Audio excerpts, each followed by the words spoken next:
Hello everyone, I'm Simon.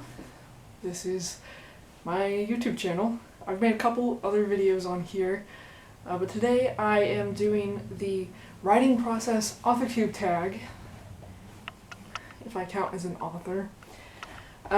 So Book Talks with Yo did this, and I really loved the video, and I was like, okay, I want to do this, so here we go. 1. What genres do you write? I usually write young adult, kind of more contemporary stuff, but I've dabbled with fantasy. I did a little bit of a kind of darker twist with like fairies and stuff for my NaNoWriMo 2020 project. 2. What setting gets you the most productive?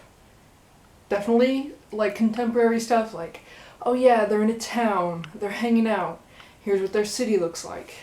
That kind of stuff. This does not mean that though. This means writing setting, doesn't it? I guess my desk. Yeah. Like, I mean, I can't go to coffee shops now, but when I did, I was like, oh, I'm gonna write. And then I would just listen to the music and not write. 3. If you have multiple story ideas, how do you go about picking which one to start on first? I'm having this issue right now because I have a bunch of things to revise and I'm like, what should I pick first?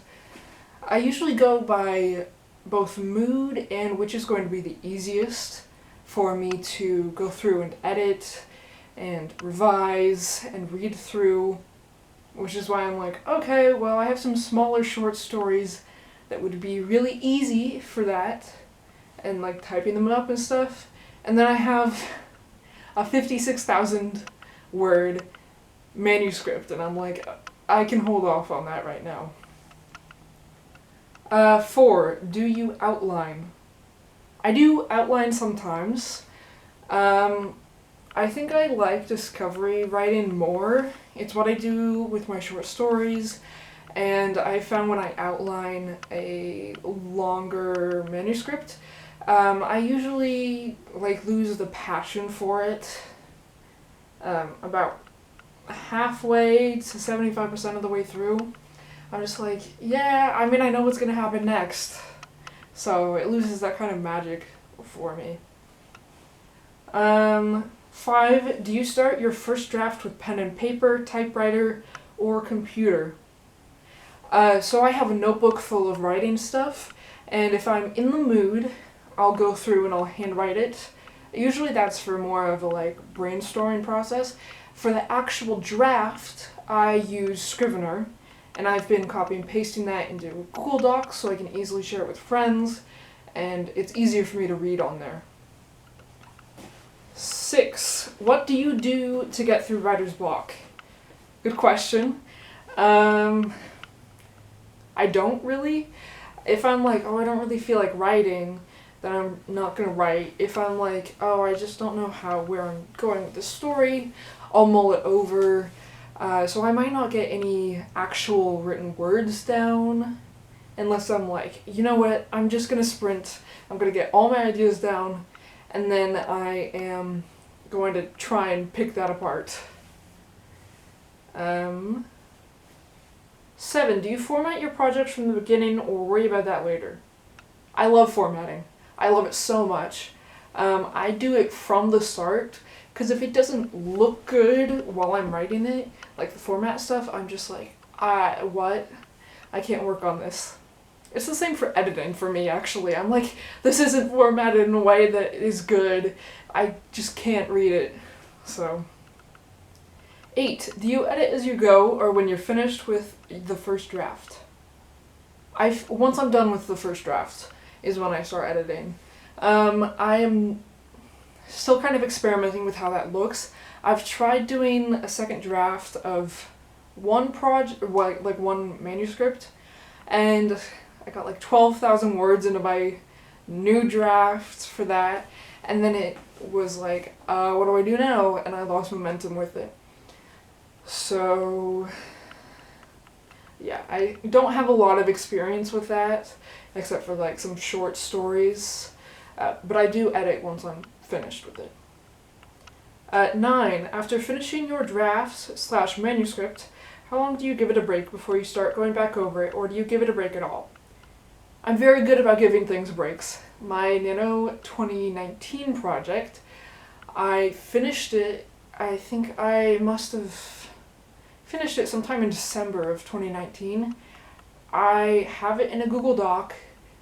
I still haven't read through it again. That's my 50 to 6,000 word manuscript that I still haven't looked through. And then my Nano 2020 project, I'm also planning to read through sometime in February, maybe this next week of January. But I'm very good about giving things breaks. 10. Is there something that you prefer to do to get you through writing? Play music, TV, having your favorite drink, or food? Yes, I'm very snacky when I'm writing, and I usually always have my water bottle or a cup of tea with me. So I am like, I need something to drink while I'm writing. 11. Do you schedule your writing sessions? Not usually. There are some like servers I'm in that have scheduled write-ins, and then sometimes I'll go to those, sometimes I don't. It depends on how busy I am. If there's like a write-a-thon going on, or like camp nano or actual nano, then I'm much more likely to schedule my stuff out, but the other months I don't. 12. Do you have word count or chapter goals for your writing sessions? Usually neither. Sometimes I'll be like, okay, yeah, I really hope to finish up this chapter because I'm like maybe 500 words away from finishing it. But I usually am like, let's just get whatever I can down on the page. 13. Are there any quirky things you do to make your projects more fun? Quirky things that I do? I don't think so. I mean, I have a post-it note with the title of my Nano 2020 project up, but besides that, I don't really think so.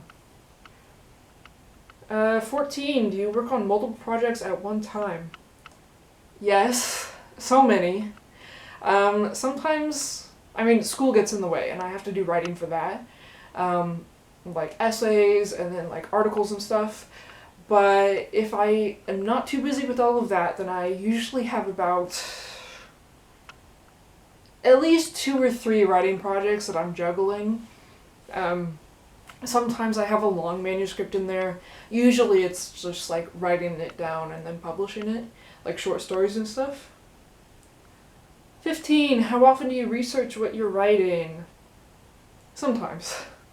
I liked, for like longer stuff, I really like to establish the things that are going to play key roles in it. Like, okay, if it's set in a historical AU, what is the time period, what does it look like, and then like, I have this one my Nano 2019 project, and I did a bunch of research for that, but it was a lot of like music and baseball and stuff, so I research a lot. 16. How do you organize your projects? So my long projects, as I mentioned, go on Scrivener, and then my short projects I do on Google Docs, and I have like a bunch of folders and stuff for everything. So 17. Do you reward or punish yourself for achieving or missing out on your writing goals? Yes, I reward myself for achieving my writing goals, especially during Nano. I'll be like, oh, I hit 15K, I can go like to a coffee shop. I mean, not last year, but that kind of thing. 18. Are there any works similar to your projects that you look for and use for inspiration and or comparison? Not really. I mean, I've never seen a Midsummer Night's Dream, but I was like, oh, that's a cool inspiration bit for one of my projects. Other than that, not really. 19. How early do you wait to start looking for and hiring editors? So I usually have to do this for my short stories. Not have to. I really like going through the editing process.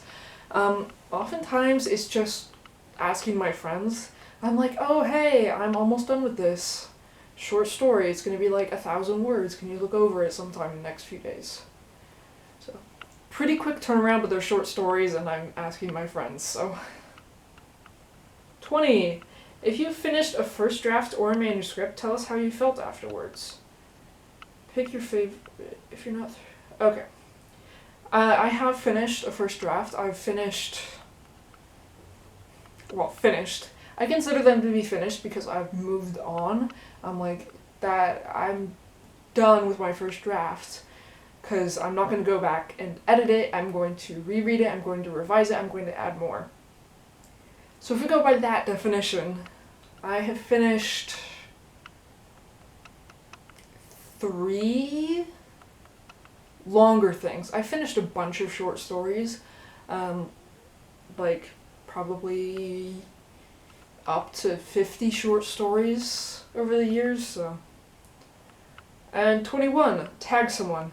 I am going to tag anyone who sees this and wants to do it. Yeah, so please, I love this tag, I hope you do too. Thank you for watching, and I hope you all have a good day.